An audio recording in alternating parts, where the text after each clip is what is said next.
Good evening, everyone. Welcome to the Real Talk Sports Show. I'm your host, Minister Jonathan Simmons, and we are very thankful to those of you who are joining us here on multiple platforms. Let's run them down. Facebook Live, YouTube Live, Twitter TV, also on not one but two Roku channels. That is on the C Room Sports and Entertainment Network and on the Phoenix Entertainment Group Network as well. And we also thank God for those of you who are watching us on Twitch. Thank you, and thank you. Well, anytime we do a live show, we have to have one of the most beautiful women involved in sports talk, radio, or TV. The one and the only Miss Tree Dolman is in the building. Welcome Hello. back. What's going on? And at some point, we're going to have a guy who's not one, but two-time Super Bowl champion, motivational speaker, and let me make sure if I got this correct now. Also recently inducted into the Fort Valley State Sports Hall of Fame. Yes, you did get it right. We'll be in the building in just a moment. And you guys are in the building right here, so we appreciate all those of you, like I said, you have tuned in here to the Real Talk Sports Show. As usual, Tree, lots of stuff going on in the world of sports. Matter of fact, even right now as we speak, and we'll talk in probably about 5 or 10 minutes with our Braves expert, Brian Jones. But the Bravos, right now, out in Chavez-Zarin, a.k.a. the home of the Los Angeles Dodgers, have come from behind, going down 2-0 in the second inning. And now they're ahead 5-2, heading into the bottom of the 6th inning. Oh, great. I have a question. Yes. Can you see that your screen is frozen? No. That's not good. Yeah, I can't see you. I just see you can't see me. Okay, so ladies and gentlemen, here's what we're going to do. We're having a little technical difficulties here. These things happen. We'll be back with more of the Real Talk Sports Show. We're going to take a little break, and we'll take a little break, and we'll be back with more. So don't go nowhere. Just hang in there with us. Hang out. Let's go to our sponsor. Did you know that Allen Vigil Ford in Morrow, Georgia also has Lincoln? Over 35 years of using the Vigil Touch to provide excellent customer service, works hand in hand with the Lincoln Motor Company to provide a luxurious and seamless way to acquire your next luxury vehicle. Lincoln has an array of full-service complimentary owner benefits. These benefits include hospitality partnerships, service pickup and delivery, all which can be accessed through the Lincoln Way app. You can even contact the 24/7 concierge to have someone assist you. Come and see our great inventory of new and pre-owned Lincolns today. Call 678-364-7345 to make an appointment with one of our brand champions or shop 24/7 online at allenvigillincoln.net.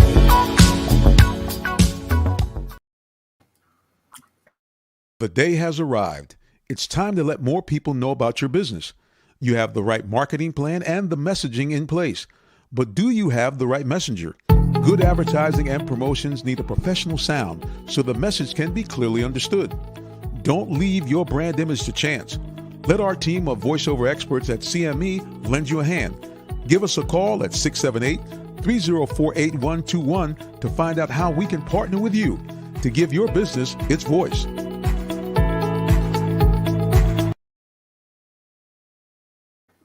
All right, we're back, guys. Hopefully, I am jitter-free at this point. It does appear that our Crackerjack Comcast, that's why I'm putting them on blast. Comcast is not working right. Now, we have paid big money to make sure that we have high-speed internet. at all times. And once again, Comcast has failed us. So if there's any way we can not get Comcast, I say that, even though we're on Comcast or a TV show, I'm feeling some kind of way. Okay, Miss Tree Doman, hopefully you can hear me and see me better than before. Yes, I can see you. You're no longer frozen. All right. Okay, well, I tell you who else is no longer frozen. This is a gentleman that does been doing some great stuff here. A young guy, too, on multiple platforms. He's been on 24/7 Sports. He covered the Packers. He's covered our Braves. He still covers our Braves. And now he's also involved in pop culture as well. Well, you know who is back in the building. The one and only Brian Jones is here. Brian, welcome back, sir. Thanks for having me back. How you guys doing? Doing good. How you doing, Brian? Doing good, Sheree. Thanks for asking. All right, sir. Our Bravos, I'm looking here. I can see on the screen, it does appear to be the top of the seventh. Braves are up 5-2. Mm-hmm. And after going down 2-0, Brian, what's been the key to this team's resiliency? Well, I think it's pretty much the theme for them all season. You know, when they started the year, they lost their first 4 or 5 games, but they've been able just to battle back and just grind through. And even when they were down, 5 games behind the Mets or the Phillies for the NL East lead, they've just been able to just continue to grind through and, get the timely at bats, get quality pitching. And that's what you're seeing here in this series. Even though with Charlie Morton, he got off to a rocky start at 33 pitches, only 14 of them were strikes, and he gave up a homer. He was able to settle in, and that led to the Braves exploding on offense in the 4th inning. Freddie Freeman, who struck out 7 times in the first 2 NLCS games, he's now 3 for 4. So you're getting timely hitting from the Braves, and it's kind of what you saw from these Braves teams the last few years, where they would be down, but when it got to the 7th, 8th, and 9th, they would come up with those clutch hits. And what you're seeing is, it's interesting because the Dodgers are a team that normally comes up with those clutch hits. They're not producing on offense so far in this NLCS, and I think a lot of it has to do with them battling with the Giants for that NL West lead throughout the season, and then playing in that wild card game, going 5 games with the Giants, and I think they're exhausted. Even Max Scherzer said he was exhausted when he pitched on Saturday, so or even on Sunday. So if things are going well from the Braves, you hope they can close things out here tonight and even tomorrow. Well, certainly trying here. It does appear that they are now starting another rally here. We have a man on here. Looks like nobody out here in the top of the 7th inning. Well, Tree, what do you think? You have any questions for Brian about how the Braves have been tearing it up? So, Brian, do you really think they'll be able to close it out soon? I want them to. I hear some people that's doubting our Braves. I'm not listening to any of that. I really think that we can do it, and I'm thinking that this is our year. How much do you think that I'm right with that? And then what are the tools that you think that we need to do to just finish the season strong and close this out?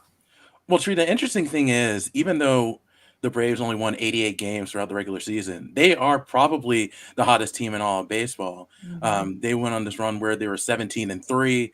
And when you go into the playoffs with a lot of momentum, mm-hmm. and that carries over into those playoff games. You look at teams like the Giants in the early 2010s, the Washington Nationals, who won a World Series not too long ago. They were teams that struggled somewhat throughout the regular season, but they were able to catch fire throughout the playoffs. So I think the Braves can do it. They've after losing the Milwaukee Brewers that first game in the NLDS, they've been able to win their next playoff games. They're on a 5-game playoff winning streak. So they've been doing everything right. And so I think they have this ability to where they can close it out and possibly win a World Series. So, but again, it all comes down to what they have been doing so far in these last couple of months, is getting production out of guys like Freddie Freeman, Jorge Soler, who's not with the Braves right now, but he's been a key factor. Jock Peterson, he's been huge. So has Adam Duvall, Austin Riley, who will get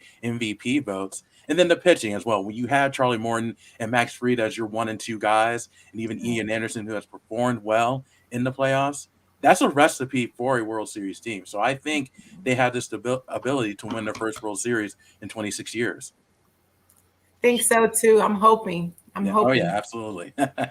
So right now, this is our Braves fans watching the game and watching what's going on. I can see clearly now the Dodgers are about to get up on out of here. No, I mean, there's no doubt you hit it on the head, Brian. I think the other big key is really the transformation of the Braves bullpen. If you remember, throughout really the first 3 quarters of the season, the Braves, I have to tell you, the Braves bullpen was really a liability. It's really one of their kind of weaknesses, and really since the last week of September on, it seems like that's been completely shored up. What's been really key to that?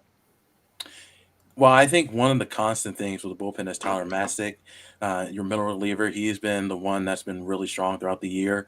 I think Will Smith, even though he's been criticized, he's been able to come up with some big saves.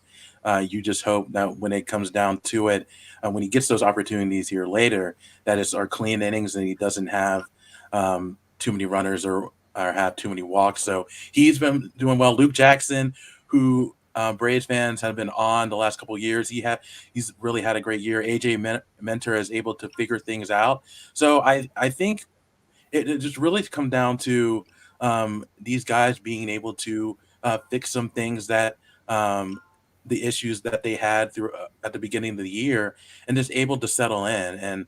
And they made some adjustments when it comes to the bullpen and the starting rotation. You have a guy in Drew Smiley who has starting experience, who could come in the bullpen and eat up some innings. They're able to weed out some guys that have been struggling, weren't able to figure things out. Josh Tomlin, a guy who has produced well for the Rays the last couple of years, but hasn't been able to get people out in these last few games he was in earlier in the season. So he's no longer with the team. So they've been able to solidify that bullpen a little bit, and I think that's really paid dividends for them in September and into October. Yeah, it's unbelievable. That run, you're talking 17 wins and 20 outings. That's an 85% winning percentage. I don't know if you can do too much better than that besides going undefeated. And really, what I think you're seeing too is give people an idea of just how big and how important it was for at the trade deadline for the players that the Braves got to take this team to where it is right now today. Yeah, if you look at what they did and what they gave up, it was really a win for general manager Alex Antopoulos and the Braves organization. As I mentioned, Jorge Soler, he's the guy that led the American League in home runs a couple years ago with the Royals. He's been great at the leadoff position. Eddie Rosario has been really big in this series and has that big game experience as well.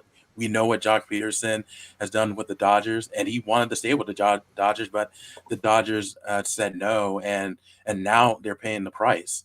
And then, those three guys have been really huge for the Rays, and they needed to make some moves in order to get to where they wanted to go because, as I mentioned, they struggled at the beginning of the year. You never had Mike Soroka. You lost Travis d'Arnaud from the majority of the year. Ronald Acuna is out for the rest of the season, and you may not see Marcell Ozuna in a Braves uniform again.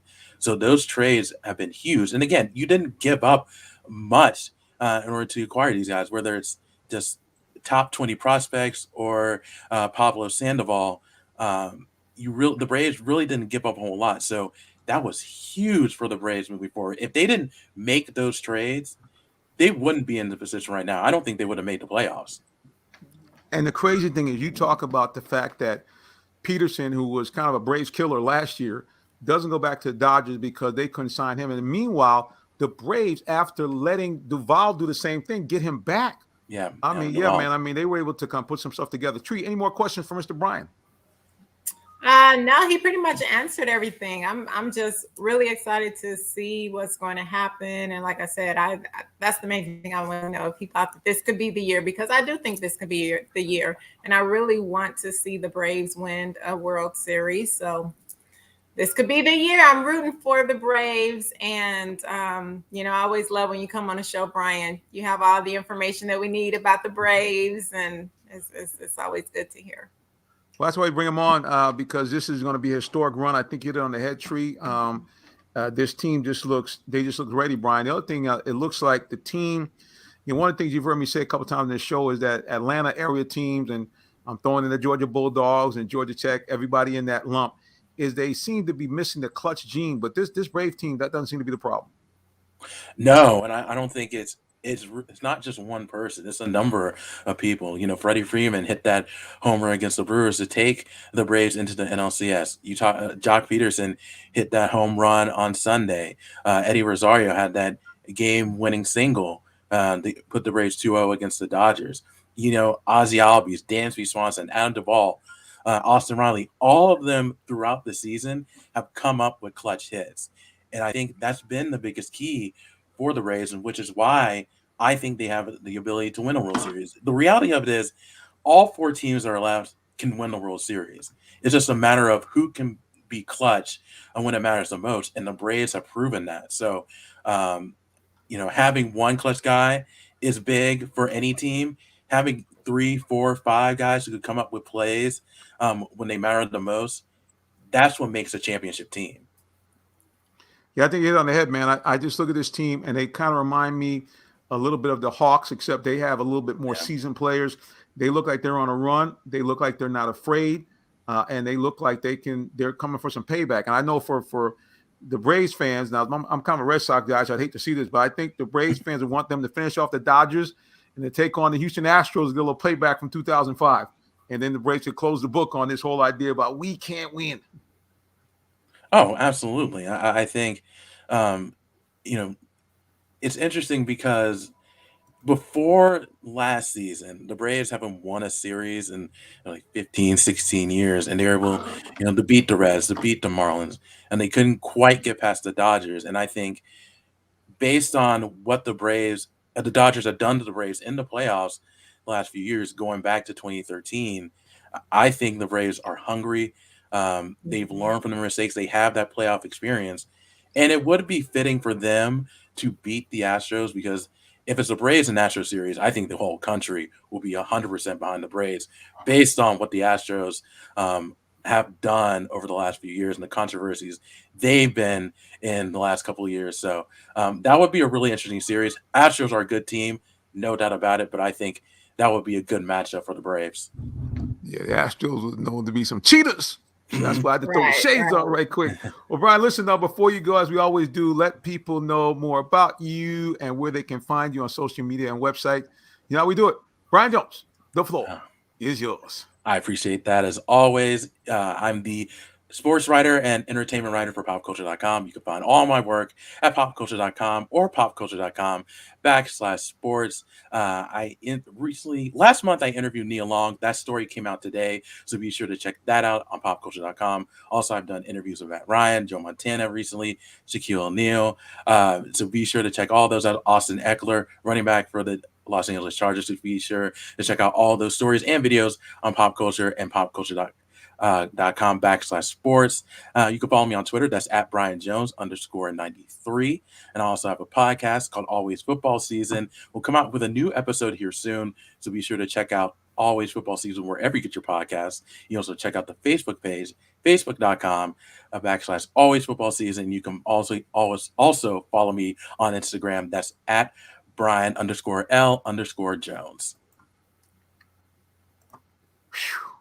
I know, a lot going on. I love it. A lot going on, yeah. That's why he's sorry, I love the name of your podcast. Always Football Season. Can we just say bravo? Bravo. Amen. Excellent name. I love that name. Thumbs up to Brian Jones. Well, Brian, listen, man, we appreciate you for joining us, man. And we definitely got to have you back on again, because I think the Bravos are going to provide a lot more excitement as we go into the month of November, man. So stay tuned and be blessed. You too, guys. Thank you so much for having me on. Yes, sir. Bye. Brian Jones in the building. Listen, guys, we're going to be talking some more sports, because we got to talk to Miss Dolman about the unbelievable climax to the WNBA season, all the big things going on there, talk a little bit of Hawks and some other stuff. But you won't know unless you keep it locked right here for more of the Real Talk Sports Show. We'll be back in just a moment. Are you in the market for a new vehicle? Well, check out Allen Vigil Ford Lincoln in Morrow, Georgia. We have one of the largest inventories in our area for both new and pre-owned vehicles, so we're sure to have something for everyone. Family owned and operated since 1982, customer satisfaction is our #1 priority. Come see our full lineup of vehicles and find the one that best fits you. Give us a call today, 678-726-5739, or shop us 24/7 online at allenvigilford.net. The day has arrived. It's time to let more people know about your business. You have the right marketing plan and the messaging in place. But do you have the right messenger? Good advertising and promotions need a professional sound so the message can be clearly understood. Don't leave your brand image to chance. Let our team of voiceover experts at CME lend you a hand. Give us a call at 678-304-8121 to find out how we can partner with you to give your business its voice.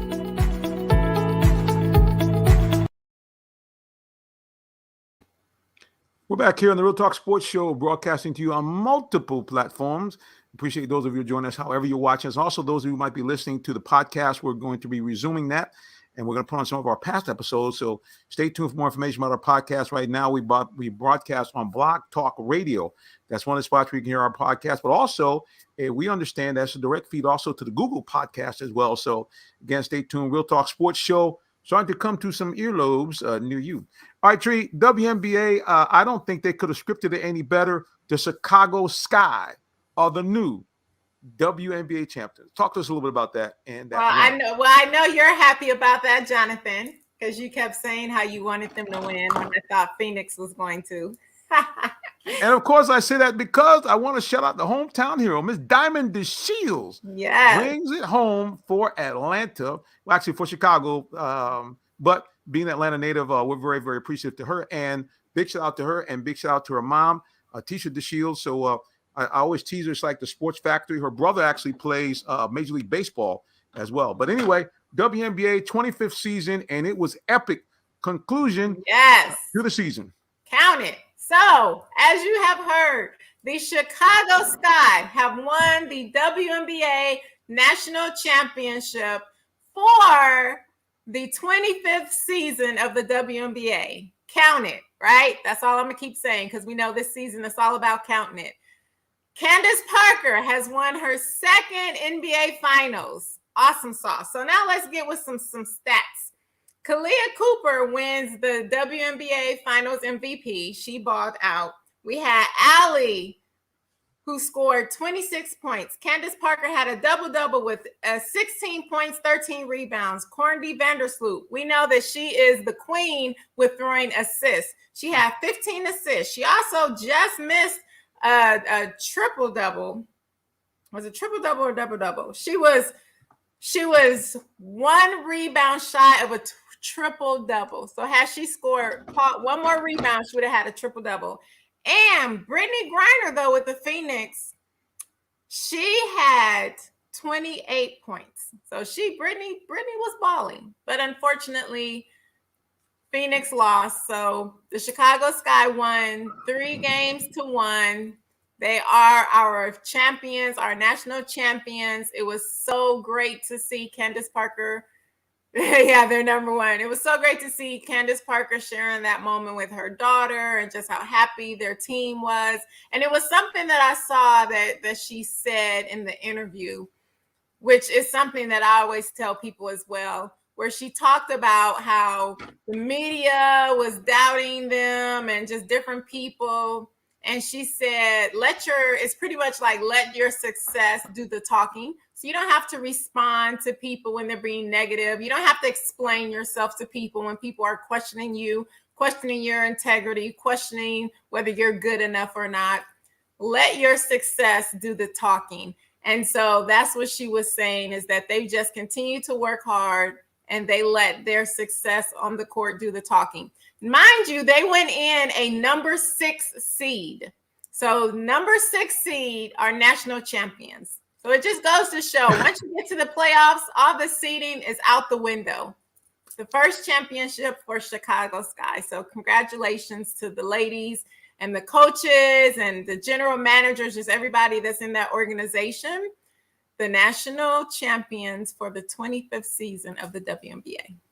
Yeah, so definitely, big shout out to them. And, really, to some degree, the media in general, because especially on social media and on ESPN, they really did a lot to promote the league this year.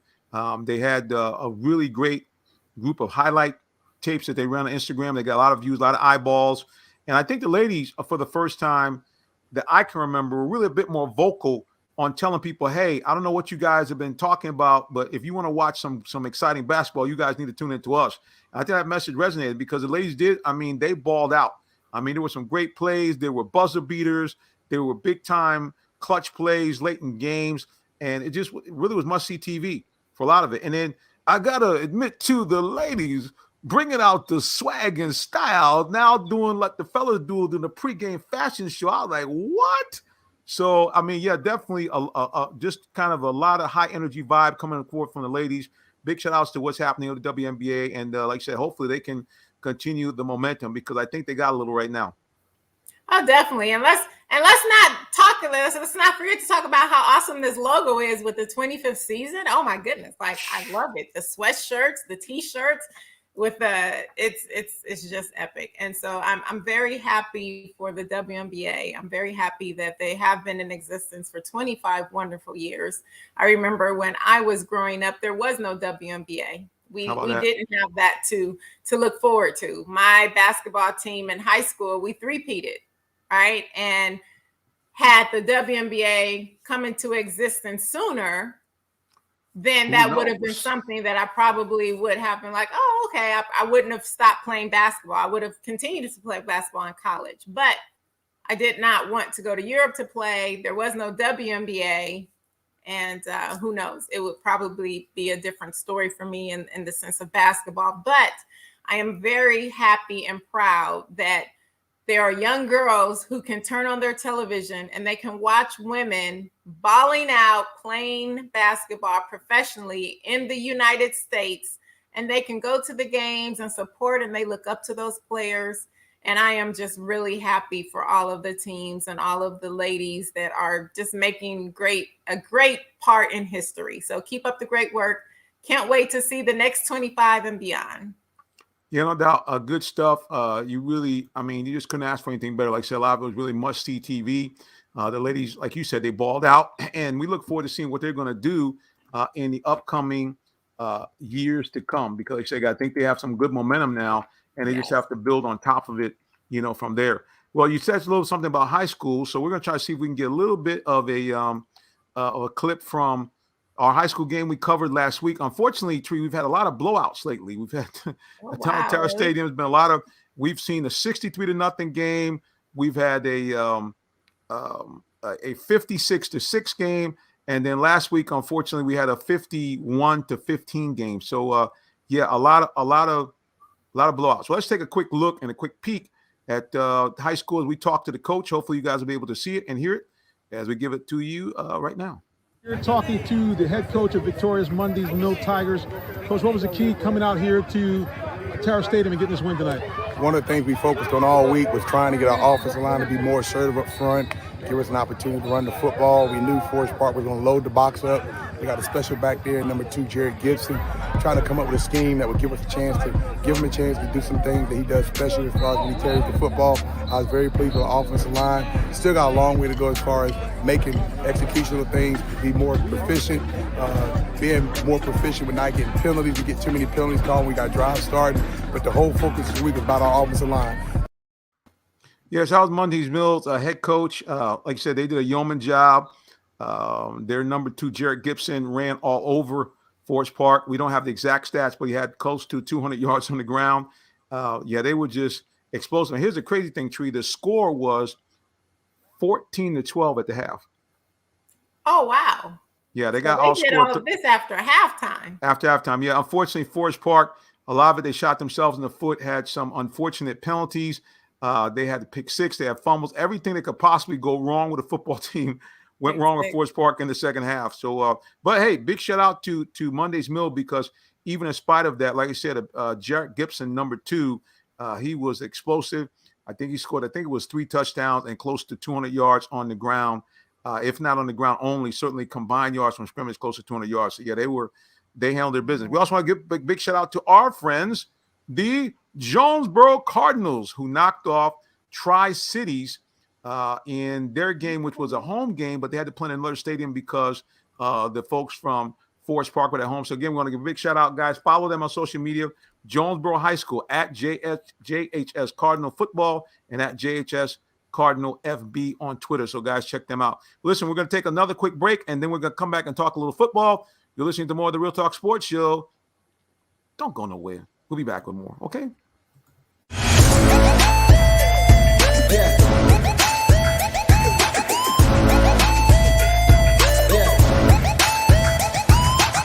This is OJ Howard with Real Talk Sports. What's up, guys? This is Tim Tebow. You're listening to Real Talk Sports. This is Charles Woodson. Let me grab the mic. You ready? This is Charles Woodson with Real Talk Sports. Hey, it's your boy JB Smooth with Real Talk Sports.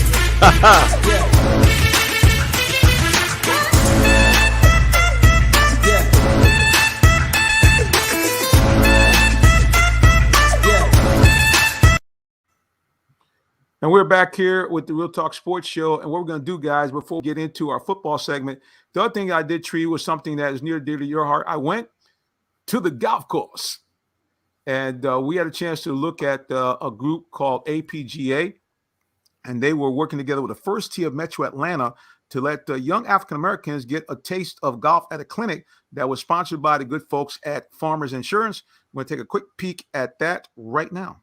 All right, guys, we're bringing you more from this great event here in Noonan at the White Oaks Country Club. It's a tremendous event supporting African-American golfers and how they can connect more and be on the PGA Tour. As a matter of fact, I'm going to have a gentleman introduce himself to you, and we're going to talk to him a little bit more about it. Hi, I'm Cole Smith, Executive Director for the APGA Tour. We're out here at White Oaks Country Club, and we're having our youth clinic here today. Yep, so that was our good guys there at, like I said, we'll have more of that. That's actually going to be part of our Spirit of Sports broadcast, which will be coming first week in November. It's 12 a.m. on Saturday. So, guys, stay tuned, and we'll promote that a little bit before we go off there. But, yeah, Tree, it was great to see just this, I would say probably 60 to 75, primarily young people, all African-American, and the girls were out there as well. Matter of fact, the LPGA was providing some coverage as well. So it would have warmed your heart to kind of see those guys out there on one of your favorite places, the golf course.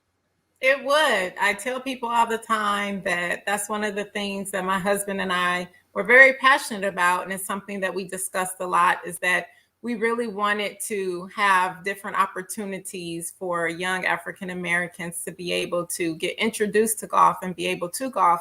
And especially for young African American women, because there's not a lot of women in golf. And then when you look at the numbers of African American women or minorities in golf, that number is very small. So whenever I see things like this and different organizations that are doing things like this to help introduce our youth to golf, I love it. And it's something that I love being a part of. So I do help out with a couple of different organizations, and I've donated clubs and just different things of that, definitely donating my time with helping to teach. But yeah, so I love whenever I hear about an opportunity for our youth to play golf and learn the game of golf, and then just find that bug and continue to advance their education in golf. And you never know, some of them may get some scholarships to college. Some of them may be playing on the PGA Tour, the LPGA Tour. Yeah, no doubt. That's what I meant. And the other thing that was pretty cool was meeting, there were several parents out there as well. So meeting them and talking about some of their hopes and dreams for the young people. And they talk about the same thing, the scholarship. But the other thing that was pretty cool was, again, we'll be showing these interviews on the Spirit of Sports show, talking to the ambassador for Farmers and how he talked about that was golf that really got him that connection as he went and was appearing at a golf event, and they heard about him, made him an ambassador. Now he travels all around the country, helping Farmer to help groups like APGA and the First Tee of the United States, but obviously the big guys here, First Tee in Atlanta, to try to get this word out and to let young people be able to play. Let's go to social media here real quick, see if we have some comments. And here we go here. Your favorite guy, Mr. Todd says, Tree is amazing. Thank you, Todd. You're amazing too. We already knew that, bro. We already had that down pat. We knew. And we still know that she is an amazing woman. Yeah, doing some great stuff.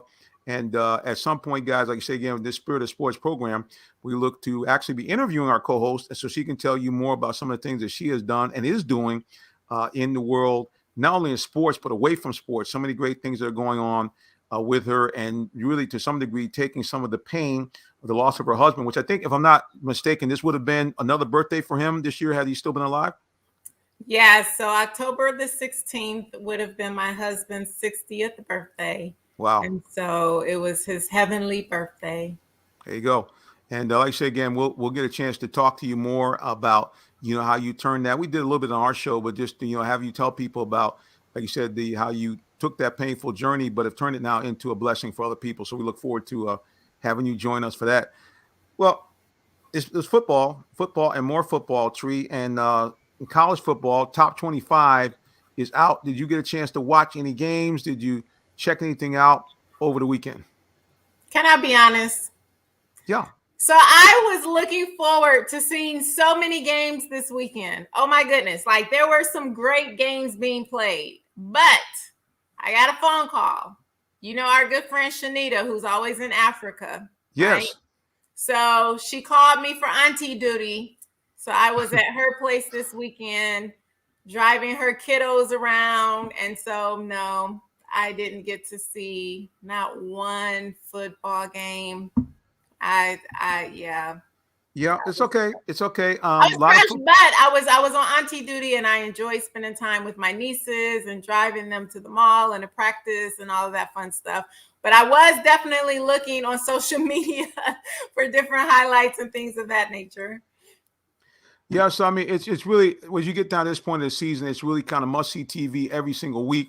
And really, what we saw here was the dominant team now resides in the state of Georgia, as the University of Georgia continues to steamroller opponent after opponent, and they continue to hold on to their stranglehold on the number one position. I don't want to make Georgia fans feel some kind of way, but really looking like Alabama, to be honest with you. Oh, they're not going to like that, because they're not looking like Alabama. They're looking like Georgia. Well, bottom line is that their dominance this year has been Alabama-like, especially the defense, which a lot of people are saying could be one of the great defenses in college football history. So big stuff here. So before we do that, though, like I tell everybody, it's okay to have a minister. It's always great to have the queen. But when you're talking sports, you need to have a champion.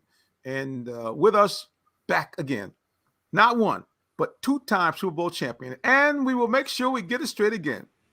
Recently inducted to the Fort Valley State Sports Hall of Fame, the one and only Tyrone Poole is in the building. Hey, How Tyrone. we doing, everybody? How we doing? How's everybody doing? How you doing, Minister? How you doing, Tree? Hello, everybody who's listening and watching. Welcome, welcome, welcome. Hope everybody's doing well. Amen. Everybody's doing well. And sir, as always, a champion always has the best of timing, and you are right on time as we get ready to talk college football and taking a look at the top 25 for, as what we like to say sometime in the community of African Americans, the PWIs, which means simply predominantly white institutions. No shade to be thrown, but just stating the facts here. Let's take a look at the top 25 here from the NCAA reports. Numero uno, of course, as we mentioned, the 800-pound, 900-pound gorilla, the Georgia Bulldogs, flashing what Tyrone and Tree love, big-time defense. Matter of fact, defense that many people say we have not seen before. They're all alone at number one position. And let me put my shades on right quick. For those of you who don't watch our program on the regular, I will go ahead and let you know that early on in the season, I said, watch out for those Cincinnati Bearcats. Yeah. And guess who's number 2 with a bullet? The Cincinnati Bearcats, number 2, highest ranking they've ever had in school history. Number 3, the Oklahoma Boomer Sooners, even though they flipped over the Boomer Sooner cart, everybody's okay. Number 3, Alabama moves up from 5 to 4. Ohio State, number 5. Michigan, number 6. Penn State, 7. Oklahoma State, their big win over Texas, puts them in number 8. Michigan State, number 9. And the Oregon Ducks of the Pac-12, number 10. So the two conferences that are flexing are the SEC and the Big Ten right now. Oh, look at Tree. Look, let me get a close-up, guys. There we go. I'm just saying, with my Big Ten, I'm loving it. That's what I'm talking about. Michigan State is 7-0. I just want to point that out. Yeah, so Tyrone, looks like some of the big rivalry games are going to have the big impact in the Big Ten. Certainly, everybody's going to be having their eye glued to Michigan, Ohio State, and Michigan State. Yes. Yeah, definitely. Michigan, they're on a roll. 6-0, they won 6 straight. Ohio State, I don't know if that's the same Ohio State team that we are so conditioned to. Again, Alabama, they're one of those teams that still, I just think they are in a good place, meaning they're not in first place, and in their minds, they're like, okay, they got a little bit of, I guess you could say, bulletin board material. Let's go back out and show people. They felt like we've been knocked off, so I think they got a wave just with that to ride. I think really the pressure is on Georgia. Because anytime you become something and you haven't done it in a while, then people are going to start asking the what if. But if you've always been at the top, then you kind of don't get those questions. So I'm just hoping that the players, Kirby Smart, they don't allow, which I know Kirby Smart, he's been around the league, collegiately for a while, so he's not going to allow his players to get sucked in to that what if, because that can happen. And that's why myself as a professional, I would rather, even if we were like 12-0, I would rather lose that first game before we go into the playoffs, because it kind of gives you a little bit more momentum, a little bit more incentive to say, hey, you know what, now, I can breathe a little bit. So I think right now, if Georgia can handle that pressure, then it's theirs to lose. But Cincinnati, Georgia beat Cincinnati last year, and Cincinnati probably going to start playing at James Brown, payback, got to get back, need some get back. So watch out, Cincinnati, watch out, Georgia. It is. He said, I'm going to get some get back.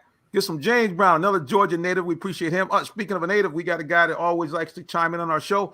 Mr. Todd popped it right in. Immediately, he saw Tyrone. He said, Tyrone, here's a deal. He said, write this down. Georgia lose to Alabama SEC championship, but make the Final Four. Dogs beat Cincinnati in playoffs, then Dogs beat Alabama in championship game and win it all. Okay. Now, see, that's what Georgia fans want. They really want some get back. They want some get back against Alabama. Listen, I know they want to be in the SEC championship, but they would love to beat them for the national title, or at least somewhere in that college football playoff. So what say you, Tyrone? Does it matter? I mean, do you care about all that stuff? Or you're just trying to win a championship? Yeah, you know what? I was about to expand on that. Really, you just want to be in the top. You just want to be in the playoff race. It don't really matter. Number one don't really matter no more. It don't really matter no more. Everybody, it used to be you want to be number one and number two, because you had to be number one and number two in the old system to play for the championship. But right now, you just want to be in the playoffs, and you can get in the playoffs if you got 2 losses. That don't mean nothing. Like the old saying goes, everybody's 0-0. So being number one, that's why I said Alabama probably saying, hey, you know what? We're glad that pressure's off of us. We get tired of talking about how long we're going to be at number one. We know we're going to be in the playoffs, and we'll let the talking speak then. So, I don't care about number one, Minister. I just want to be in the playoffs when it's all said and done.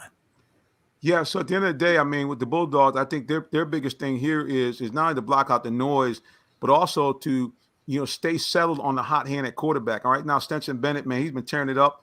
He gives you kind of what I said, a prototypical type of quarterback play that you need in college football, and even to some degree NFL, a quarterback that can sling it, but a guy that, if necessary, if you got a 3rd and 2, if you get flushed out of the pocket, he can do enough with his legs to either extend the play so he can make a play or possibly get a first down. And no disrespect to JT Daniels, the guy is, as advertised, but I'm thinking, man, it's like somebody said, if it ain't broke, don't fix it. Yeah. Now, Bennett, the great thing about college football, and I'm pretty sure, Tree want to say something as well. I'll be very quick. In college football, I think you can get away with a 2-quarterback system. But when you go to the next level professionally, then you can't get away with a 2-quarterback system. You got to have one main guy. But I think in college, you can get away with a 2-quarterback system. So, I think that works to Georgia's advantage. Tree, what do you think? I mean, you've been around playing sports. What do you think about the idea of moving your starters kind of back and forth, especially when one of them appears to have the hot hand? Yeah, I agree with Tyrone. You definitely can get away with it in college. Definitely not happening in the NFL. But if you're trying to really prepare that quarterback for the NFL, then I think that's hindering him if you're going with 2 quarterback system, but definitely can be done in college. And when you have, I also agree, if it's not broke, don't fix it. So if you have a quarterback and he's doing everything right, I don't see the point in taking him out. That's just me. Now, let me add this on. Now, let's all go back. What was it, maybe 3 years ago? Well, whenever Georgia played Alabama. Mm-hmm. Now, you could call that a 2 quarterback 2018, system. yeah. Yeah, you can call that a 2 quarterback system. So it puts pressure on these young guys in college to try to learn 2 systems. One quarterback does this, one is left-handed, one is right-handed. So in college, like Tree said, and I believe as well, you could get away with it. And I think it works fine. Like I said, go back and look at the Alabama and Georgia game. Georgia prepared for Hurts. He was right-handed, and then Tua came in left-handed. The whole system changes now. So, again, I think you can get away with it in college. So I think Georgia may have something, cooking right there. If one's not working, Bennett not working, then, hey, let's go with the other one.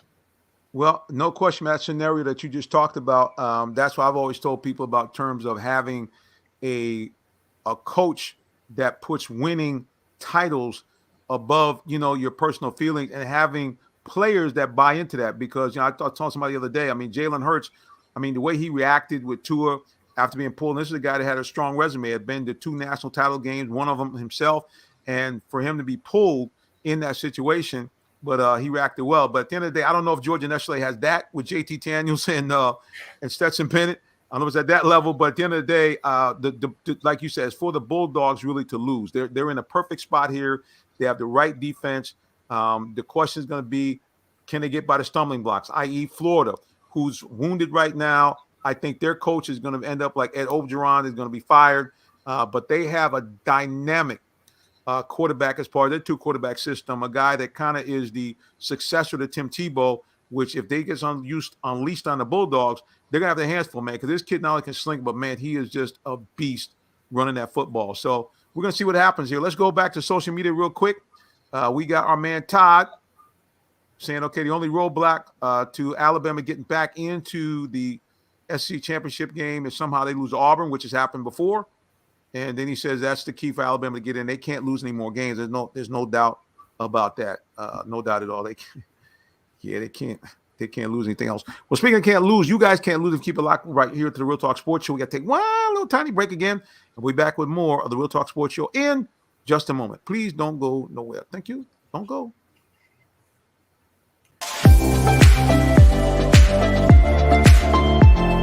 Those of you who follow me know that I always remember a pretty face. This lady was on with us once before. She does a mover and shaker women's events in McDonough, but I'm going to let her introduce herself to you right now. Hi guys, I am Ariel Shaw, founder and president of Southern Crescent Women in Business. Great to see you again. And what brings you out to Chairman Turner's event?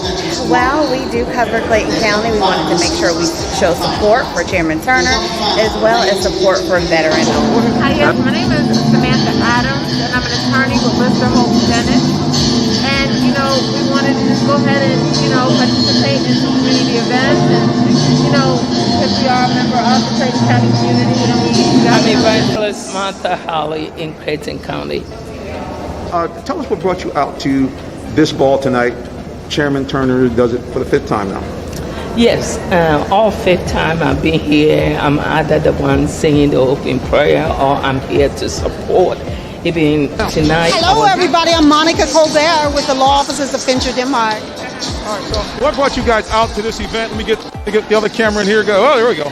Okay, so what brought you guys out to this event? Well, this is always a great event, and we love to take part in any charitable opportunities that we can do in Clayton County. Unless I had the man behind the event himself, Chairman Turner, you got to be excited about another great event. Absolutely. Another great successful event, and we honored and was able to raise funds for a very worthy cause. Veterans helping veterans.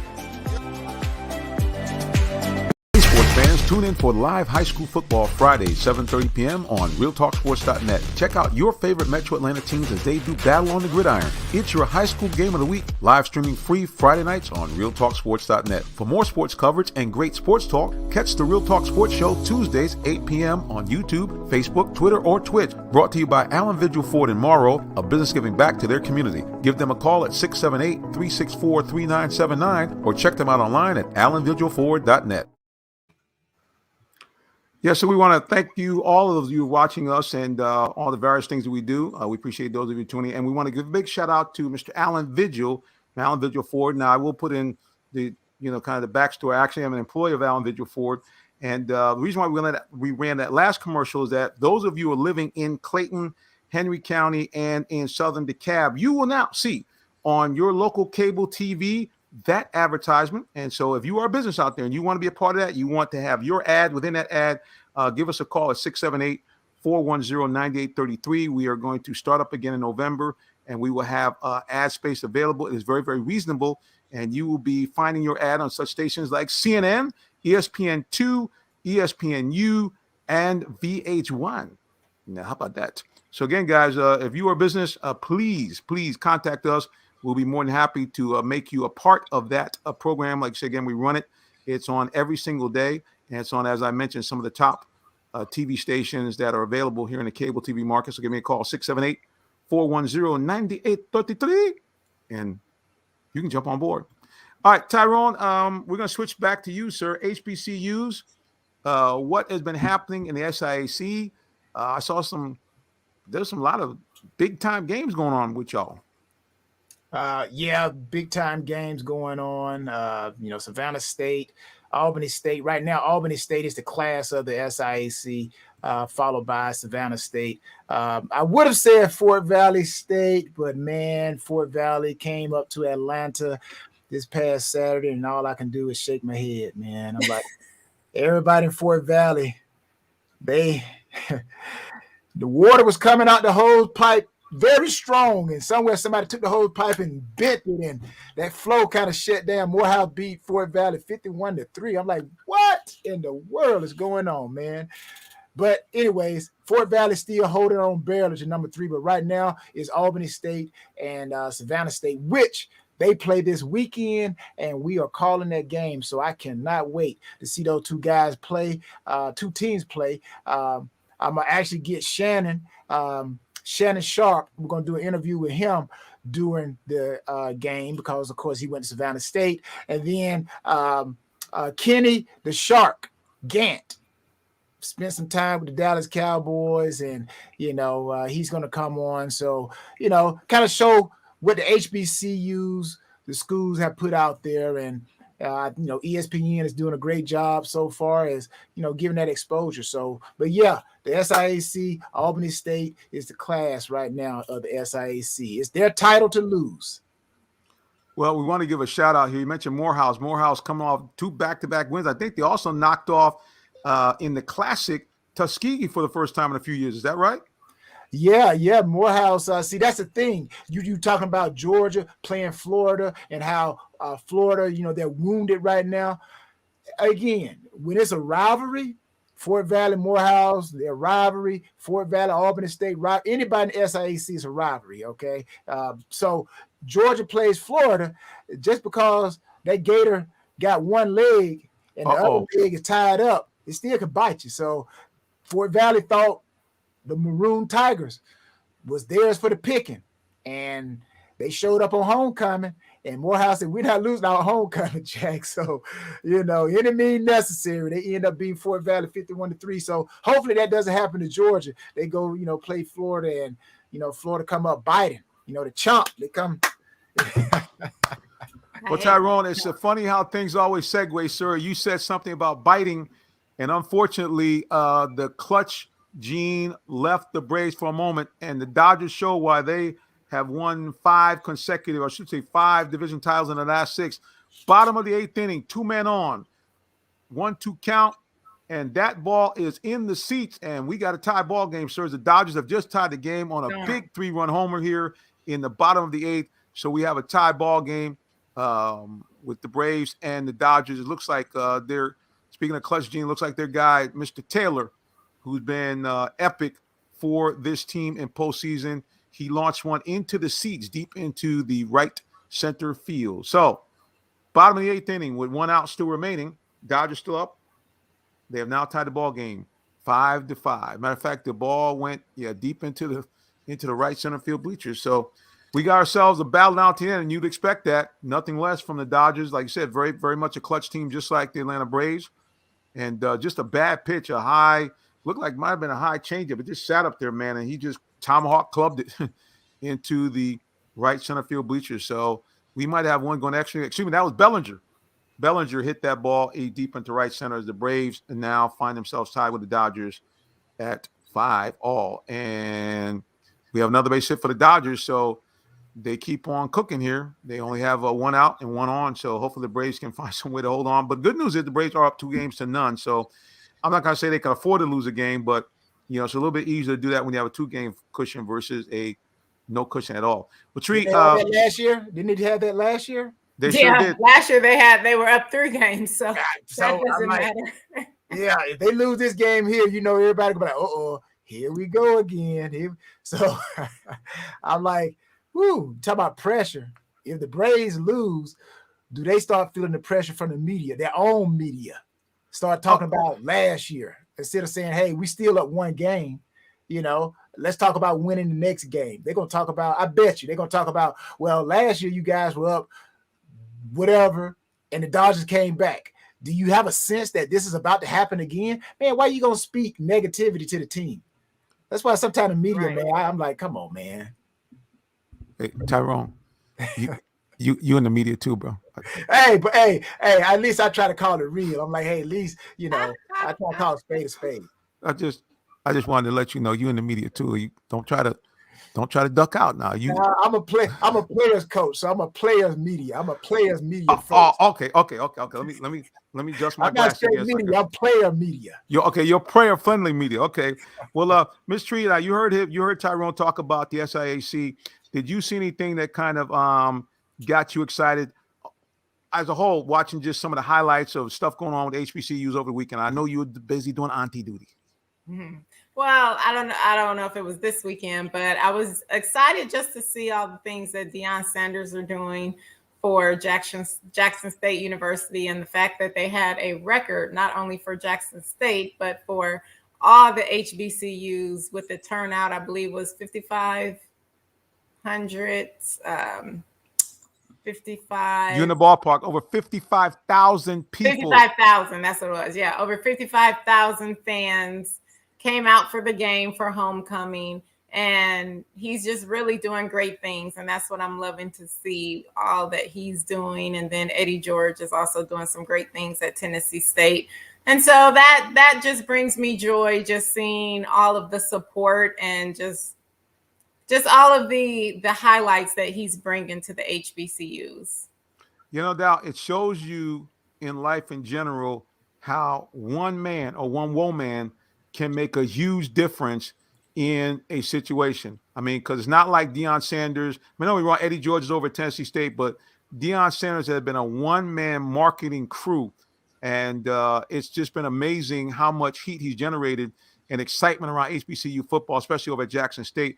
Let's go here again to social media. My man Todd, he says, yeah, bad news for the Braves. It's like 1996 against the Yankees. Braves were up 2-0 in the 8th, up 5-2. Also in that game, gave up a 3-run homer to tie the game and turn the series. So as you see, Tyrone, forget about media. Immediately, social media said, this is why we call anti-social media, as Todd immediately said, oh, let's harken back. But for Braves fans, and I know I don't want to let me put the shades on because they're going to think this is shade. But for Braves fans, at the reality, for example, I had an opportunity to go to game 2 because there were seats available. It wasn't a sellout because the Braves have spoiled their fans. They won, I think, something like 15 consecutive Eastern Division titles. They went to 5 or 6 World Series. But unfortunately, even as great as some of those teams were, of those 5 or 6 appearances, they only have 1 World Series ring to show for it, and they should have had at least 3, including that series that they mentioned where they went to New York and beat the Yankees twice in Yankee Stadium, came back here with a 2-0 lead, and then let it all slip away. But hopefully that's not the case for the Braves this year. We don't want to try to jinx them. Let me put on my different glasses. These are I can see clearly at night glasses. So we're gonna believe the Braves are gonna be able to pull it out some way, somehow. But yeah, I mean, back to HBCUs. I mean, it's just the fact that we're seeing the types of things that we've needed to see before. That is athletes who have huge platforms, who've done great things in the NFL, saying, hey, look, I'm going to take a pay cut, because believe me, folks, it's a huge pay cut for Eddie George and for Deion Sanders, the coach at HBCU school. But they said, hey, it's not about that. It's about us trying to now build a legacy and for us to basically take care of our own selves. So big shout out to both of those guys for what they're doing, but especially Deion. I mean, what he's done at Jackson State. I mean, Tyrone, you know how it is, man. When you're a young guy, when you got a coach that not only is like a hype machine, but your uniforms are hype. You got the Blazers. When you're walking off the plane. I mean, what does that make you feel like? Yeah, it makes you feel good. It makes you feel good. And I want to say this: you mentioned Eddie George and Deion taking a pay cut. Yeah, they're not gonna get paid maybe like Nick Saban is getting paid at Alabama. But if you go and look at Deion's contract, it states that he can make some extra money if Jackson State wins a certain number of games, if they win the conference, if they this and that. So believe me, while he's winning, he's winning. So it ain't that he just hey, I'm gonna take this average pay. No, there's some incentives built in there, but no, again, it feels good, man, to be able to do something that you like, and to be able to make an impact, and all the alumni for Jackson State and Tennessee State, and like they say, you build it, they will come. And all those years that maybe Jackson State was suffering, and like Tree alluded to, the 55,000+ fans that showed up, there's excitement in the air. So it goes to show that not only can it happen in collegiate, but here with the Atlanta Falcons, if you do something, you get some wins, you get some excitement, in that Mercedes-Benz Stadium, people will come. But if people used to the same old, you know what, we'll tailgate and then go home, outside. So, that just goes to show when you win, you do right, people don't mind showing up. True. Before we close out, what do you think would mean if Jackson State was able to win the SWAC title and be able to come here to Atlanta to play for the Black College Football title in the Celebration Bowl? I think that would be awesome. I hope that they do. I know that Deion's a great coach. We know he's in the Pro Football Hall of Fame. He has a lot of knowledge, and just the things that he's doing, the whole team is buying into his system. And that's what it takes in order for any team to be successful. One team, one goal is what I always say. So I would love to see them come and win a championship, and that would just make everything that's happening even better, because then not only can you say all of these great things happen, but we also won a championship, because we all know that's why every athlete plays. The goal is to win a championship. To get that ring, and if you guys go onto my website or go on social media, you'll see me doing the post-game coverage with some of the guys from North Carolina A&T, and they were just walking around, ring me, baby.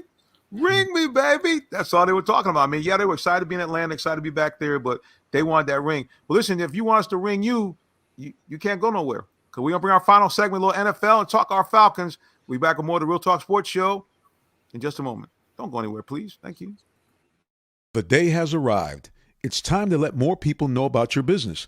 You have the right marketing plan and the messaging in place. But do you have the right messenger? Good advertising and promotions need a professional sound so the message can be clearly understood. Don't leave your brand image to chance. Let our team of voiceover experts at CME lend you a hand.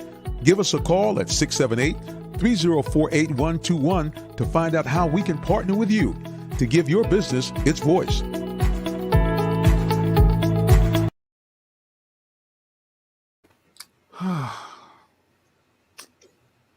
Unfortunately, ladies and gentlemen, we have bad news to report from Chavez Ravine.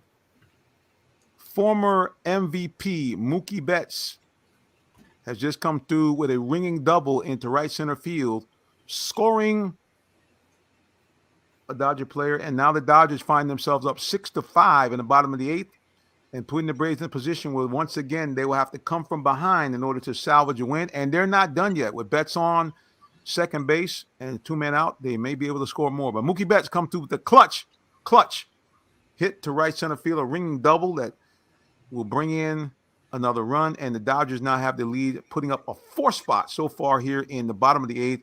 Looking bad for the Bravos, and you got to feel bad for Luke Jackson, a guy that took a lot of heat throughout the season because of his bad pitching as reliever, and to see him sitting on the bench looking forlorn and trying to do anything he could not to look in the camera. It's a missed opportunity. But they ain't over till it's over with those Braves, so who knows what will happen. But right now, bad news report out of L.A. L.A. ahead now 6-5 and still batting in the bottom of the 8th inning. So, daggone Braves. Anyway, let me not regress now. All right, guys, a little NFL football was played over the weekend, but felt kind of strange, right, to not have any Falcon activity since it was their bye week. I guess Tree want to take a stab at it. Oh, I mean, I know you're talking about football and the Falcons. I'm just excited that the NBA starts tonight. So well, that's what I'm excited about. She's gonna transition a little bit. So I've been waiting all months for NBA season to come, and it's finally here, starting tonight. Well, let's do this. That let you know right there. That answered your question right there, man. Yeah, sure did. Real quick. I care about that. She said, I'm into basketball. Speaking of basketball, let's go to TNT, which has the basketball game. Hopefully they'll have a score up in just a moment, but you are right. This is the start of the NBA season. You got some big games, LeBron and the boys. Let me ask you a question here. We'll wait and do a little football later. What do you think about the chances of LA to be able to make the next step? Before we do this, we're going to have to put my shades on one more time. Lord have mercy. My man from off of Twitter, a new follower, Zangu, says the Atlanta Chokers. Oh, boy, y'all got to ease up on them Braves. He said, how's my sports teams from my city? Every single one of them choke. And last but not least, and we'll get into this later, Tyler, I'll save you a question later about Ridley, because we want Tree to talk to me a little bit about her thoughts about LA. Are they the LA potential champions, or are they the LA Geezers? Because a lot of people say they old. So what do you thought about LA Lakers possibly making a run for the NBA title? I mean, honestly, if you're looking at their roster, they have put a lot of great keys in place to where they will be able to contend for a title. So I definitely can see that happening when you look at the roster and what they have in place. I think it was definitely smart for them to bring back Dwight Howard. He does do a lot of rebounding, and he helps the team score points. And if you look at it, that's actually why he went back, was to win another championship. And then you have LeBron James. Yeah, you can say that he's getting older. He is getting older, but he still is LeBron James. He still has that great, I mean, you can't, even though I'm just not a LeBron James fan, right? So I'm not like, oh, LeBron's the best and all this. No, but you also you just can't be a real sports person and not know good talent. And LeBron James does have great talent. He is one of the best to ever play the game. I can say that. And so, yes, I do think that the LA Lakers will be a contender. And I think that they do have a chance to play for a title. Yeah, I think they got a chance, but the West is loaded. You're going to bring back Phoenix, defending Western Division champions. You're going to bring back a now rejuvenated Golden State Warriors with Klay Thompson, I believe, back ready to go. Yeah, so, I mean, they're going to have their hands full dealing with the West. And, of course, lest we forget the team that has the reigning MVP, the Joker, and the Nuggets aren't going anywhere either. So, the Lakers are going to have to play some ball. Oh, wait a minute. Right across town, we forgot that the LA Clippers have got a ball club. Mm-hmm. So, it's going to be tough for these guys to, I can't believe it. I mean, I don't know. Now, meanwhile, the East, speaking of the East right now, we'll give you a score update. Third quarter, about 5 minutes and 20 seconds to go. KD is getting hammered in the paint, and they not finally call a foul. Defending NBA champion Milwaukee Bucks 84, Brooklyn 73 here, as they traveled up to Milwaukee to take on the defending champs. And right now, Giannis and the boys are having none of it as they lead 84-73 here in the third quarter of play. Yeah, so let's go back to social media here. Man, he's got really tripping about them Braves. He said, "Yeah, I can't believe you guys are okay with this every year." And then he says, "Is this part of the Southern hospitality?" I guess he figured we just kind of let the teams go. No, man. I mean, look, at the end of the day, I mean, are we as tough as what's the Tyrone word? Media on our teams as they are up where I'm originally from, the New York metro area? Absolutely not. If Atlanta teams, some of these guys would probably end up trying to fight the media if this team did what they did up in New York, because they just, New York, Philadelphia, all the northern cities that have had teams around for almost 100 years, yeah, they can't put up with this kind of nonsense. But here, we want to show the more gentlemanly side of covering on the media. So if you are willing to speak with us, we will be willing not to ask you those tough questions. Well, I have a question, because Zhang said that all the Atlanta teams choke. I personally disagree with that. I don't see where all of the Atlanta teams choke. If you look at the Atlanta Hawks played great. The other team was just better. Every Atlanta team isn't going to be the best team, but did they have an excellent season? Yes, they had an excellent season. They played through injuries. They had players out. They were still winning. The Atlanta Hawks, to me, made history. And to me, that's not choking. They had an excellent season. The only thing they didn't do was win a championship, right? So I think that's great. My hat's off. Bravo to the Atlanta Hawks. And then when you look at the Atlanta Braves last season, I don't think they choked. Yeah, they had a lead and they came back and lost, but I don't know. I guess a lot of the Atlanta sport fans, yeah, we all want all of our teams to win. I want my Detroit Lions to win. Right now, we haven't won one game in the NFL, and I'm still a proud Lion fan, right? Do I think my team is choking? No, we've had some games that we lost in the last 2 seconds off of field goals. The other team was just better. You have to look at what is actually choking. Choking is if you actually have the game won. So, like, yeah, the Atlanta Falcons choked in the Super Bowl, right? They had the game won. They had the Super Bowl right in the grasp of their hands, and they choked. They forgot Tom Brady can come back, and New England came back and won that Super Bowl. That's choking. But when you have a team that's playing their heart out and they just don't win, to me, that's not choking, because the best team is going to win. Or what I always say, the team that works the hardest is going to win, because hard work beats talent when talent doesn't work hard. So I disagree with the choking aspect that I hear so many fans here in Atlanta talk about with the teams. Well, you ain't got them boys saying go out. He might have to follow his share. He's like, okay. He says, he's really, you got him fired up, Tree. He says here, let's see. Let's go. He's here. He says, let me see if I can read it. So, Mr. Simmons, with our media and our fans, we are like the ones from New York, because New York, both players and front office play with a chip on their shoulder. He said, Atlanta might be too chill. He said, Ms. Dolman, with all due respect, I can't believe you're okay with this. He said, oh my gosh.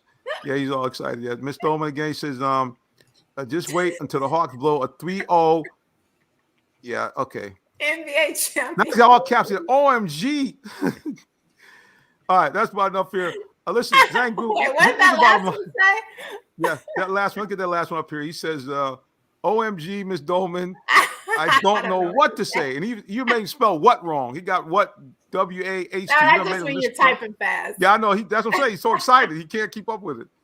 I don't know, man. Look, at the end of the day, the Braves got their work cut up for them. They got the big bat up in the top of the ninth now. Braves trailing 6-5. Austin Riley, who's been a hero in these playoffs, is up at the bat, and we'll see what happens here. Like I said, man, the Braves can still pull this thing out. I mean, they've done it before, so we'll kind of see what happens from there. So, getting back to football really quickly, as we get ready to wrap it up. We got the Braves game on, so we'll keep with that. Looking across the NFL, Tyrone, who did you see during this past week that you think now might be maybe a bigger contender for the Super Bowl than maybe when the season started? Any team kind of jump out?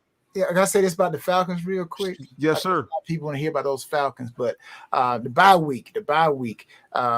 Most people probably don't know what teams do when they go into the bye week. They still have a regular practice. They have a regular practice week, but they give them maybe Friday, Saturday, and Sunday off, and they come back Monday, so to speak. And what I'm hoping that the Falcons did defensively, since I'm a defensive guy, I hope that they practice situational football.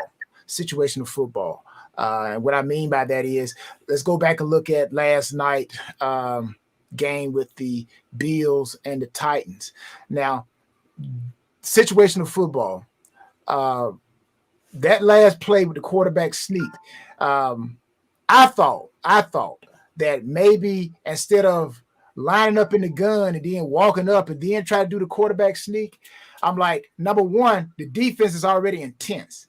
These guys already know, okay, they about to do the quarterback sneak. Everybody who's watching TV know it's about to be the quarterback sneak.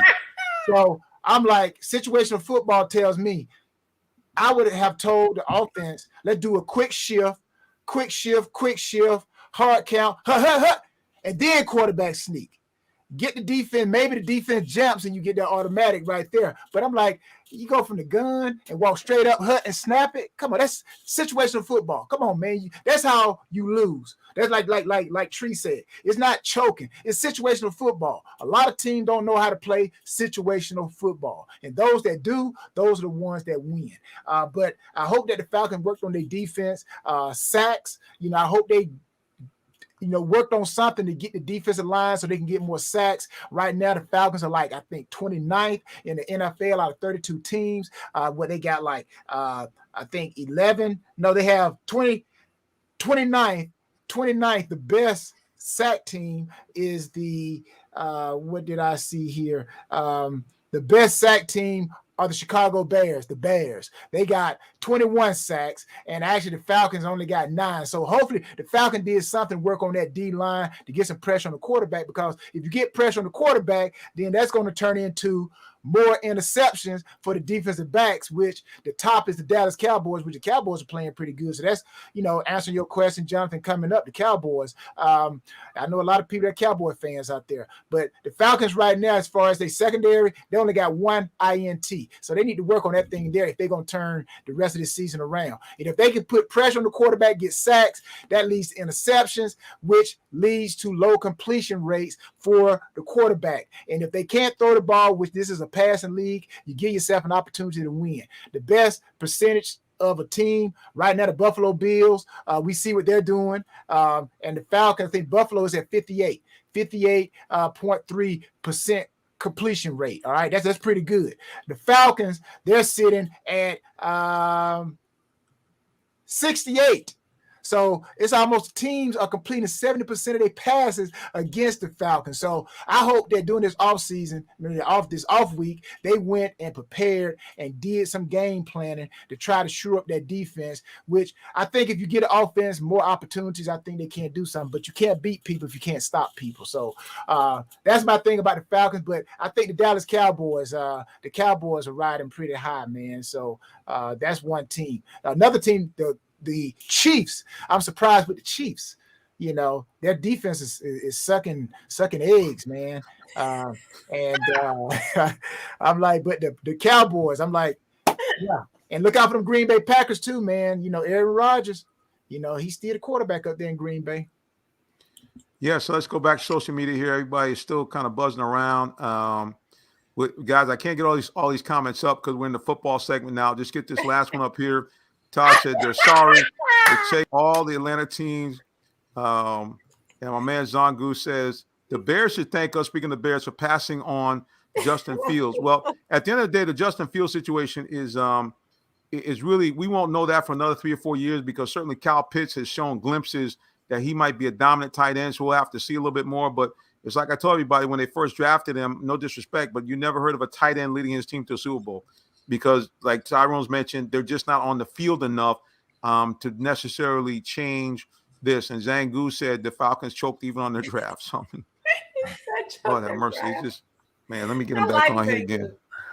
They're throwing a lot of shade tonight, baby. But yeah, they have to put pressure, and they have to find a way to get some interceptions. I mean, you look at Dallas, that's been their key. A guy that the Falcons decided to pass up on because of his history. his checkered history in as a collegian. Randy Gregory, the Falcons had a chance to draft him. Then they had a chance to sign him again when he went into free agency, and they decided to pass because of his background. Well, he's gotten himself together, and this guy is just, I mean, he's a terror. We look at, speaking of Buffalo, we look at the brother of the key receiver. I'm just drawing a blank now. Tyrone, help me out. The defensive back over at Dallas. Diggs. Diggs, right. So Diggs, the cornerback in Dallas. Yeah, he got 7 interceptions, man. Dude, and two pick sixes, doesn't he? Yeah, that dude, he's doing it, man. He's doing it. He is playing some defense. But again, I mean, they play aggressive. Now he's got more PI penalties than anybody else. But I mean, at the end of the day, it's it's working. That's it. Okay, let's hear it. Let's see what it says Zangler. So we want to know if Fields pans out the next 12 years with Simmons, but we do know that Matt Ryan, aka 28-3, ain't winning in the next 3 or 4 years. Boy, these guys are rough. Oh, boy. He said, "Why do we trust a QB that blew a 28-3 lead? LOL. We could have, man. Okay, let's just." Okay, the 28-3 thing, as much as people can blame Matt for maybe not calling the audible, calling the run play instead of pass play, you might be able to blame him for that. You might be able to blame him for taking a bad sack. But, I mean, basically, the guy did what he had to do. I mean, his offensive numbers were pretty stout. So, I mean, Tyrone, I understand you get the ball back, but, I mean, Tom Brady and the Patriots went on some long drives in the second half. And they converted every single two-point attempt as well. So a lot of things had to go right for the Patriots and wrong for the Falcons than just Matt Ryan not, calling audible at the end of the game. Well, if everything that you just talked about, which everybody likes to talk about Matt Ryan, you need to talk about defense. As Tyrone just said, doesn't matter how much you can score. If you cannot stop teams, you can't win a championship. You have to be able to make stops. So it's not Matt Ryan's fault that Tom Brady and the Patriots kept scoring and kept going down. That's defense. Defense. That's who you can blame for losing, not Matt Ryan.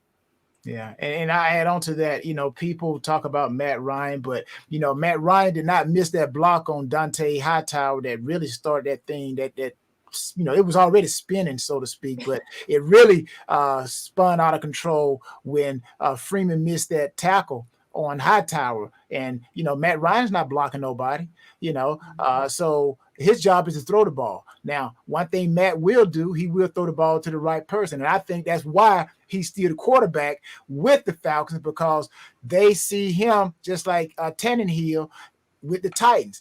Tannehill, they don't ask him to do nothing but throw the ball where the open guy is. And Matt Ryan, he's that guy right now. He's not going to throw it deep. He's not going to take the team on his shoulder right now, but he will throw that ball where it's supposed to be thrown. And that's what you want, a quarterback who would take what the defense gives you, not a quarterback. I know everybody want the Aaron Rodgers, you know what, but give me a guy who is going to throw the ball where it's supposed to be thrown. That's what Tom Brady's doing. Why do you think Tom surrounded himself with all that talent? So he don't have to make a whole lot of plays and put it all on his shoulders. So that's the expectation I believe they have with Matt Ryan here. Don't put all that pressure on his shoulders. He's smart enough, which that IQ, that's the thing that Justin Fields doesn't have. So the Falcons want to win right now. Justin Fields, his IQ still has to develop. Matt Ryan, he's ready to win right now. Let's put him in, let's not ask him to do a lot. Throw the ball where it needs to be, and let's try to surround him with players. So I just think they need to activate those players and just let them play. Ridley need to come alive. They just need to continue to get the running game going and, use Pitts and find that third receiver and just protect Matt Ryan, let him use his IQ and beat the defense. But you can't beat the defense when you're running for your life. Yeah, very true. And I just want to say to all the Atlanta Falcons fans, I've said it before, I'm going to say it again. So many fans complain about Matt Ryan, right? Because the Falcons are not winning. Oh, it's Matt Ryan's fault. It's Matt Ryan's fault. Please take a lesson from my Detroit Lions, who was saying the same thing with Matthew Stafford. Oh, it's Matthew Stafford. It's Matthew Stafford. We need a new quarterback. We need to get rid of him. We need a new quarterback. Obviously, just like I said to my Lion fans, Matthew Stafford was not the problem. And so we see that the problem wasn't Matthew Stafford, because now he's in LA and he's winning and he's having an excellent season that he did not have in Detroit. So again, the QB was not the problem for my Lions. Great example. The QB is not the problem for the Falcons. Great example, Tree. Yeah. There we go. Well, hate to be a bearer of bad news, but it is now over in LA. The final, Dodgers 6, Atlanta 5. They hang up a 4 spot, including a 3-run Cody Bellinger home run to tie the game, and then Mookie Betts drives in the game winner. Dodgers win 6-5. And ladies and gentlemen, we got a series again. So it's going to be interesting. Can the Bravos bounce back from this? They've done it before, but really a bad loss. You're up 5-2. You're up 3 runs with inning or 2 to play. That's a game you shouldn't lose. Luke Jackson, once again, has a terrible performance out of the bullpen, giving up the big 3-run blast to tie the game. And again, Mookie Betts eventually comes around and does it. All right, let's go back to social media. Let's see here. It says here, back to Ridley. He quit on the team. Wow. All right. And Young Goo is saying, Coach, you know, daggone well, we ain't going nowhere. The 28-3, the league has stronger. Only the Falcons think that Matt Ryan is as good as Rodgers or Brady. Yeah, that's true. He's not as good as wow. Rodgers or Okay. Brady. And still he's talking about the Atlanta Chokers. Let's go. Wow, Tyrone, he's still QB because they laying him $35 million a year. Come on. I mean, but that, like I say, if a guy's that bad, they don't mind cutting the guy, and if there's somebody else that they can bring in, you know, they some teams are willing to eat that cap in order to bring somebody else in. So, you know, the dollar figures, yeah, they're high, but they still feel that Matt Ryan, and I believe his IQ is worth $35 million. I do believe that. Now, is his shoulder worth $35 million? Probably not. But his IQ is worth probably more than $35 million. The man knows how to play football. Surround him with the right players and let these guys do what they're supposed to do, get a running game going. And, hey, you're not asking Matt Ryan. They didn't ask Peyton Manning when he came to the Denver Broncos. We're going to ride your shoulders like you did, your arm like the Indianapolis Colts did. No. We got a good defense, and we're going to run the ball, and we're going to pay you to make the smart decisions and throw the ball where it needs to be thrown in the clutch. So that's how I see it. Yeah. And also, if you look at some of the games that have been played, Matt Ryan has been throwing the balls right in their hand, like literally right in their hands. All they had to do was catch the ball. It's not Matt that's the problem. If we would have had Falcon players that have caught a lot of those great passes, I mean, he literally put the pass right in their hands. I do think that the Falcons would have some more W's on their schedule this year than those L's. So you have to look at everything that's happening. But like Tyrone says, Matt Ryan does have the IQ, and he does place the ball where it needs to go a lot of times. Is his arm the best? No, but he definitely can get the job done.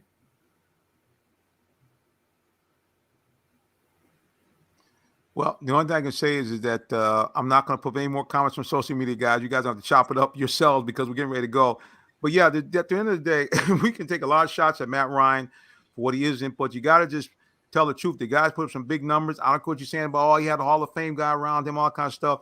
The only thing I can tell you is that there's a guy wearing number 2 that went to Tennessee, and after last night's game, he's thinking, I don't really know if I have it too much better over here, because I saw Tannehill throwing the same type of pass to Julio that Matt threw them. Balls that are high. Julio made a spectacular catch last night, but it's nothing different. I don't see what's his name hitting him in the seam. Now, again, they have to get their timing down. Maybe it's going to take a little while, but I mean, Matt Ryan, the numbers he put up are the numbers he put up. You can say what you want about, it's because they're behind a lot. The guy was Offensive Rookie of the Year. Okay. He's won an MVP for an entire season. You don't get an MVP for playing 2 or 3 good games. Am I right, Tyrone? Yes, you get MVP. Right. You got to play, and your peers have to believe that you are the best player in the league, along with, quote unquote, the media. So, yeah, that's it. But anyway, speaking of the media, we all part of it, but we got to go home now. We can't mess with y'all no more. So, you know how we like to do it. When we wrap up the show, we want everybody to know how they can find out more about each and every one of us. So, to the champion, Tyrone Poole, the floor is yours. And I say this as you pull up the Tyrone Poole 38 on all social media. I'll say this about the Atlanta Braves. The great thing about the Atlanta Braves right now, this season versus last season, they got a little thing called home field advantage. So the last two games shall be played here in Atlanta, game 6 and game 7, if I'm not mistaken. So let's go Bravos. You know, hey, still can do it. But Tyrone Poole, 38, all social medias, people. Thank you, Reverend, and thank you, Tree. Thank you, everybody who watching and listening. Enjoy the rest of your night. Good night, sir. We got it right in the first time, too. Tyrone Poole, 38. All right. Have a blessed one. You guys too. All right. Tree Dolman, the floor is yours. Hello, everybody. I first have to say a wonderful, wonderful happy birthday to my daddy. Today is his birthday, so I want to wish him a very happy birthday, Daddy. I love you with all of my heart. Best daddy in the entire world. I'm his twin, female version of him. So, and you can find me on all social media at It's Latresa, as well as Ms. America International. So I am very, very blessed and honored to be the reigning Ms. America International. I do have to crown my successor next year. So I have a lot of wonderful things planned for the rest of my reign. And make sure you follow me on both of my social media pages to see what we have in store. There it is, Tree. Until next week, God bless. All right, guys, the minister is going to sign off here to you as well. We appreciate each and every one of you who have joined us here. We'll go to social media one more time here. And I'm going to tell you something, guys. We appreciate the love. Todd, we appreciate you. Zangu, we appreciate you. Yep, Miss. There it is right there. Big shout out to Tree. Thank you guys so much. And we appreciate you. There it is right there. Let me get Tree. You can get a reaction right there, guys. There it is. To my baby. That's right. And there he says, happy B-Day. Right there. Aw, thank you. Big shout out. So yeah, guys, we appreciate you. And like I said again, I am in fact a real live minister. I know sometimes you guys say, oh, for real? Yeah, I am actually. And you can follow me and the show if you like to right here at Real Talk Sports 7 or at Minister J Sim. You can follow me there. Also, you can check me out if you got a great sports story yourself. Remember, I do another show called The Spirit of Sports. And even on the Real Talk Sports Show, we have a community segment at least once a month. Hit us up, jsimmons at realtalksports.net, or simply give me a call on the cell, 678-410-9833, and we'd be more than happy to get your story on the air. All right, guys, big thing before I go. Remember, if you don't know the Lord, you need to get to know him today. How do you do that? You have to believe in his son, Mighty Yahashua HaMashiach, which is the government name for Jesus Christ. You got to believe that he came here, walked on the earth as a sinless man, and then he did the ultimate. He paid the ultimate sacrifice for the sins of all mankind by dying on the cross. But when he rose from the dead, he had something wonderful and marvelous in his hand. That was salvation. And that salvation is now offered freely to anyone. So all you have to do is repent of your sins, believe that he came here and died for you and rose from the dead. And two great things happen. Number one, you become a citizen of the kingdom of heaven. And number two, you become an adopted child of God, and you have all the rights therein. And one of the cool things is now you can go to the creator of the universe yourself, without the Monsignor, without a pastor, without a bishop. Just you yourself can go to God and ask him for anything that you need or desire. And according to his will, he will give it to you. And then the biggest thing is you get to go to the most spectacular place ever thought of, ever created, called heaven. Every single building adorned with the most spectacular jewels ever made. The streets are paved with gold. It's so translucent. It is so pure translucent. And guess what? There's none of the following. No pandemic, no bad people, no protests, no pain, never get old, never die again, never cry again. And you get to see Jesus Christ personally, yourself, face to face. And you avoid that unhappy place called hell, where all the things that are in heaven are not down there. So you got darkness, you got pain, you got evil people everywhere. It's terrible. It smells bad. And you're cut off from the Lord and Jesus Christ forever and a day. And I don't know about you guys, but I like option number one much better than option number two. All right, guys, until the next time, God bless you and have a wonderful and spectacular rest of your evening. So long.